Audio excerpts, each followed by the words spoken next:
Her future matters. Yours never did. My dad said it loud enough for the whole room to freeze. Conversations cut off mid-sentence, the overhead lights flickering as every face shifted toward me. My sister hid a smile behind her straw. My mother kept cutting her steak, pretending the moment didn't exist. I didn't defend myself. I didn't even blink. I just tightened my grip on the folder resting against my thigh, the one they all assumed was irrelevant. They thought his words would break me in front of them. They just didn't realize who else was listening that night. I learned early that silence was easier for everyone. It kept the house steady. It kept the peace from cracking. It kept me in the place they expected, quiet, useful, invisible. When I was 8, Tessa threw a tantrum over a toy. She wanted something I had saved birthday money for. She screamed until her voice went hoarse. Dad walked in, took one look at her red face, then at me, and said, "Give it to her. You're the older one. Act like it." He didn't ask what was fair. He didn't even ask if it was mine. He just held out his hand. I remember placing the toy into his palm, my fingers slipping away slowly like I was learning how to let go of ownership without making a sound. Tessa skipped away. No one looked back. By middle school, the pattern wasn't spoken anymore, it was understood. When I brought home straight A's, I set the report card on the counter, waiting for someone to notice. Tessa barged in minutes later, waving flyers for her dance recital. Mom squealed, Dad clapped the flyers, got taped to the fridge. My report card slid under a stack of grocery coupons and stayed there for weeks. One afternoon, I found it bent a ring of coffee at the corner. I didn't say anything. I just smoothed the paper flat and tucked it into a folder in my room. Holding it felt like proof that something I did mattered, if only to me. High school made it worse. I picked up a part-time job at a diner, saving tips in a jar under my bed. It wasn't much crumpled bills, coins that smelled like metal and grease, but it was mine. I planned to use it for college applications, the ones no one else encouraged me to fill out. Then one Saturday morning, I came home to find the jar empty. Mom stood at the kitchen sink, washing dishes as if nothing had changed. When I asked, she didn't look at me. She just said, "Your sister needs new shoes for her competition. You'll manage. You always do." My throat tightened, but I nodded. Arguing never worked. It only made me the villain in my own house. Dad had a way of making Tessa's ambitions sound like destiny, and mine sound like inconvenience. If she wanted a ride to practice, I drove. If she wanted spending money, I figured it out. If she failed at something, someone else was blamed. If I slipped even once, the whole disappointment shifted onto me. I learned to anticipate needs before they were spoken to, apologize for things I didn't do to disappear before I irritated anyone. Responsibility became second nature, not because I was mature, but because they insisted I carry what she dropped. There were nights I sat in the hallway listening to muffled laughter from the living room. They'd be watching a movie, or celebrating something Tessa accomplished, or planning her next audition. I'd hover by the stairs, waiting for an invitation that never came. Sometimes Dad would glance my way, then pull the door halfway closed, blocking me from sight. I'd stand there a moment longer until the sound of their joy felt like static in my chest, then turn away. The worst part wasn't the favoritism, it was how normal it became. How every slight, every dismissal, every expectation that I'd handle it softened into routine. I stopped asking to be seen. I stopped expecting fairness. I stopped believing there was space for me at any table, family or otherwise. Looking back, there wasn't one moment that broke me. It was the slow carving away of worth, year after year, until I learned the one lesson they needed me to understand. I wasn't meant to take up space in that house. And for a long time, I didn't. The morning of the interview felt different. Quiet, steady, almost careful with me. I woke before the sun steamed my blazer, laid the folder on my bed, rehearsed answers under my breath. For once, the silence in the house wasn't heavy. It felt like the day might finally bend in my direction. Then Tessa appeared at my door, sipping an iced drink, sunglasses still on, though we were indoors. "I need you to take me to the mall by noon," she said, like she was ordering a ride service. "I can't," I answered, zipping my portfolio. "My interview is at 12:30. She blinked, slowly confused, not by my words, but by the fact I thought they mattered. "Take me first. Just call them and move it." I stared at her.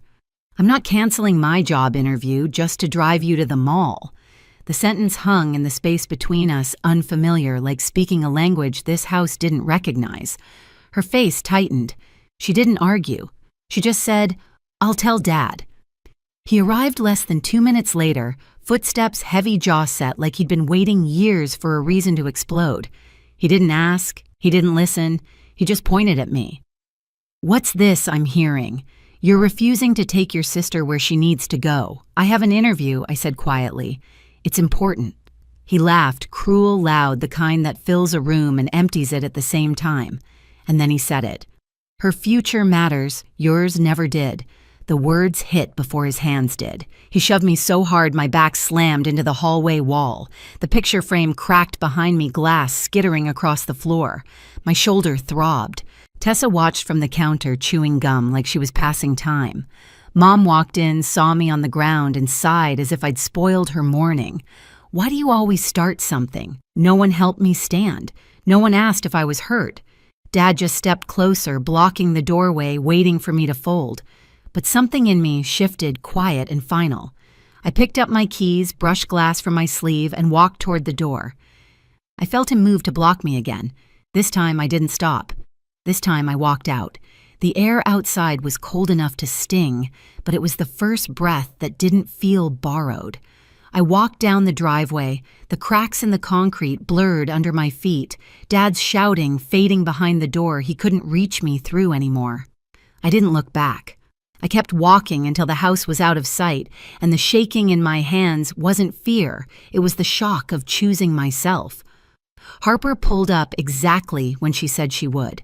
A silver SUV engine, humming low window, rolling down to reveal the same expression she used the night I cried in our college dorm for the first time. Steady, alert, already planning. "What did they do?" she asked as I slid into the seat. I buckled in. They tried to stop me from going. He shoved me. He said I paused, swallowing the echo of the words. He said my future never mattered. She didn't gasp. She didn't ask why. She just gripped the steering wheel tighter.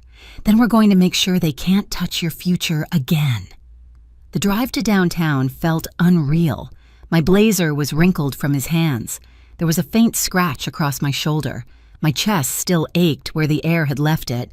But Harper kept her voice calm, going over practice questions, adjusting my collar, handing me water like we were doing something ordinary instead of rebuilding the entire trajectory of my life. The lobby of the tech company smelled like polished stone and cold air. Fluorescent lights reflected off the glass walls, making everything look sharper, cleaner, like a place where people were allowed to start over. I sat through the interview with a stillness I didn't recognize. 47 minutes. 3 interviewers. I answered every question like I'd been preparing for years, which in a way I had. When I stepped back outside, Harper smiled. "Told you." But my phone ruined the moment, buzzing relentlessly with notifications. Messages from Tessa, one after another. "You ruined everything. Dad's furious. You better come home now. If I miss this meetup because of you, don't bother showing your face again. Hope that stupid interview spits you out." I typed one line back, "I'm not coming home." We drove to Harper's apartment, a small, warm space overlooking a quiet street. She handed me a spare towel, a clean t-shirt, and told me to breathe. In the bathroom mirror, I saw the bruise rising on my shoulder, blooming like someone else's fingerprint.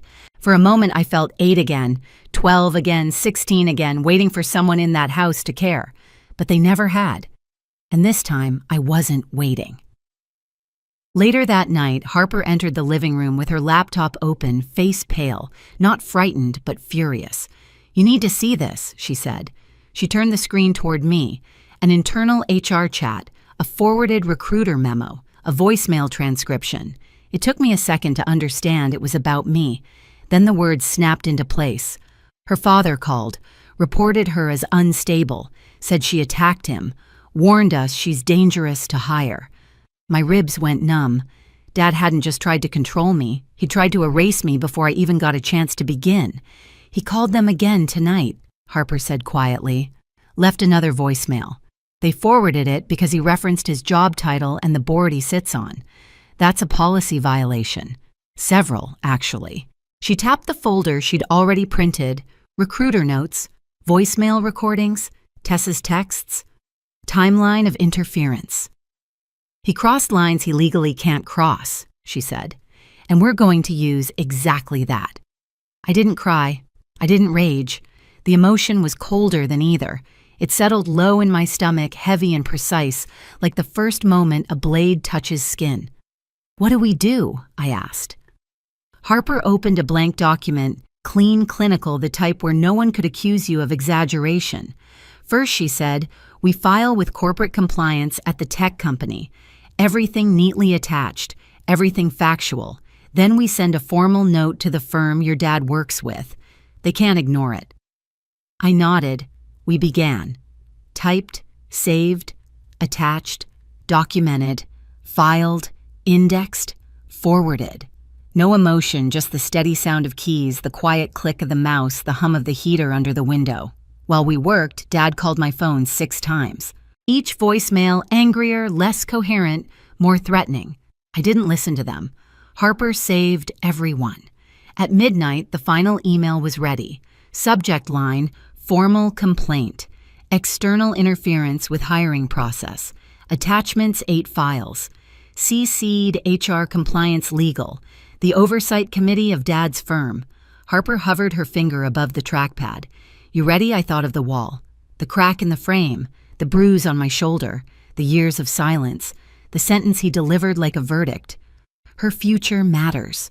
Yours never did. Yes, I said. Send it. She clicked. The email left the outbox and something in me eased. Not joy, not triumph. Just a slow exhale I'd been holding for years. This time I said quietly, I'm not fixing what they break. Harper nodded. Good. Because this time they're the ones who won't recover from it. Outside, the street was dark and still.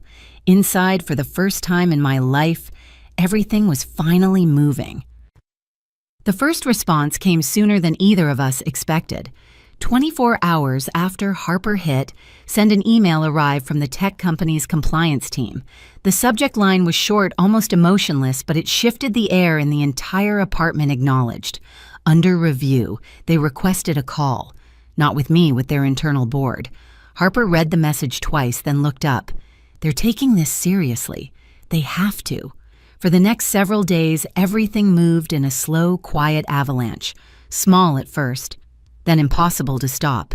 A second email landed in my inbox, this time from HR. They apologized, not the polished, templated kind. This one had weight. It referenced concerning interference, ethical breaches, and a need to ensure candidate safety. Someone from HR added a line in bold, no further calls from non-applicants will be accepted. It was the first boundary anyone had ever drawn on my behalf. 2 days later, the tech company reached out to my dad's firm. Not privately, not politely. They sent a compliance inquiry requesting clarification about why a senior advisor from their team had contacted another corporation's HR line multiple times, misrepresenting a candidate and referencing his board position while doing so. Corporate language is its own kind of violence, quiet, undeniable, leaving no space to wriggle out. The inquiry triggered another, and another. By the end of the week, Dad's firm had opened its own review. Not optional, mandatory. Harper showed me the notice when it leaked internally. A short message forwarded between employees. External complaints received. Advisory privileges temporarily suspended, pending investigation. Suspended. One word. But it hit harder than anything he ever threw me into. I didn't call home. I didn't need to. The silence from the house stretched across days, tightening like a rope. Then Mom broke it. She called in the afternoon, voice sharp around the edges the way it always got when something slipped beyond her control. Your father is in trouble, she said. No greeting, no question if I was okay. Someone reported him. They're saying he violated policies. We need you to fix this. Tell them you exaggerated or misunderstood or something. I stared at the phone screen while she talked. The laundry machine hummed in the background. The sun hit the floor in a quiet, warm line. The world around me didn't match her urgency at all. I'm not fixing anything, I said. Mom inhaled sharply. Bailey, listen, no, I said. You listen. I didn't do this to him. He did this to himself. She tried crying next. It sounded tired, rehearsed like an old script worn thin. I ended the call. The next week brought the blow they never expected. A letter, short, formal, impersonal, arrived at the house. I didn't see it, but Harper later received a photo from a mutual acquaintance inside the firm. The letterhead alone told the story. Effective immediately. Contract terminated. Breach of ethical standards. Removal from external advisory committee. This was the everything they'd thought they held over. Me connections influenced the network they'd flaunted to justify every act of cruelty. Gone with a single investigation. Dad's nameplate was taken off his office door by noon. Someone saw it and whispered. Someone else reported seeing him leave the building early, shoulders tight. Face red humiliation leaking from him like heat. Mom called again that night. This time her voice wasn't sharp. It was small. "We don't know what to do," she said. "It wasn't supposed to go this far. You have to help us, please." In the past, her panic would have cracked me open, but now it barely reached me. "I'm not the one who pushed this that far," I said softly. "And I'm not the one who's going to pull him out." There was a long silence. A silence she couldn't fill, couldn't twist, couldn't weaponize. "Bailey, please," she whispered. "No," I said. "Not anymore." I hung up. Later that evening, HR from the tech company scheduled a private meeting. The room was small, lined with glass and soft lighting. They apologized again, this time in person. They offered me the job. Full salary, benefits, a relocation package, and a written guarantee that any future interference from outside parties would be treated as harassment. It wasn't the apology that mattered. It was the acknowledgement that my future did matter. Always had. When I stepped out of the building, the city air felt different. Wide, cold, clean. My phone buzzed again. A voicemail from Dad. The tone was unfamiliar, strained, frantic, stripped of the confidence he'd worn all his life. I deleted it without listening. Walking down the street, I realized something simple, something undeniable. I didn't take anything from them. They were the ones who handed it all away. The first morning in my new apartment felt unreal. No raised voices, no footsteps pacing the hallway, no tension coiled in the walls like electricity waiting to strike. Just quiet. Light came in through the thin curtains, soft pale, nothing like the harsh bulbs at home. I stood barefoot on the cool floor, holding a mug Harper had lent me. The steam rose in slow spirals, the air settling around me with a softness I didn't recognize. For the first time, silence didn't feel like punishment. It felt like space. My space. I traced the faint bruise on my shoulder now, only a shadow of itself. It didn't sting anymore. It didn't burn. It simply existed, evidence of a moment that used to define me, now fading into something I could finally walk past. A reminder, not a wound.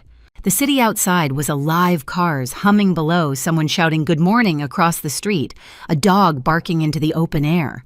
None of it had anything to do with me, and that was the comfort. I wasn't the center of anyone's anger here. I wasn't the problem to fix. I wasn't the scapegoat or the forgotten one. I was just a person starting over. I opened my laptop to an inbox filled with onboarding documents, schedules for training, welcome messages from people who didn't know me beyond what I had earned. They didn't know my family. They didn't know the walls I'd been thrown into or the years I'd spent invisible. They only knew the work I'd done, the interview I'd passed, the skills I carried. It was strange seeing a future built on my merits alone. Stranger still, realizing how heavy the past had been only once I stepped out from under it. My phone buzzed once on the counter. A text from Mom. "We need to talk." Then another, "Please." I let the screen dim on its own. I didn't owe them an answer. Silence was no longer submission. Now it was a boundary. I took another sip of coffee, watching the morning light brighten the small room. The city felt wide open in a way I'd never known, like every street, every sound, every breath belonged to a life that finally had room for me. For the first time, I wasn't waiting for the next storm. I wasn't preparing for impact. I wasn't bracing myself. I was free. Walking away was the only thing I ever took from them. Every consequence that followed was one they created themselves.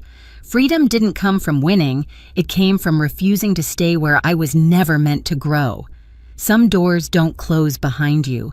They disappear the moment you stop knocking. If this story stayed with you, join our channel for more cold, silent, and cathartic family dramas. Tell us where you're watching from and share the moment you first chose yourself. Your story might be the next one we bring to life.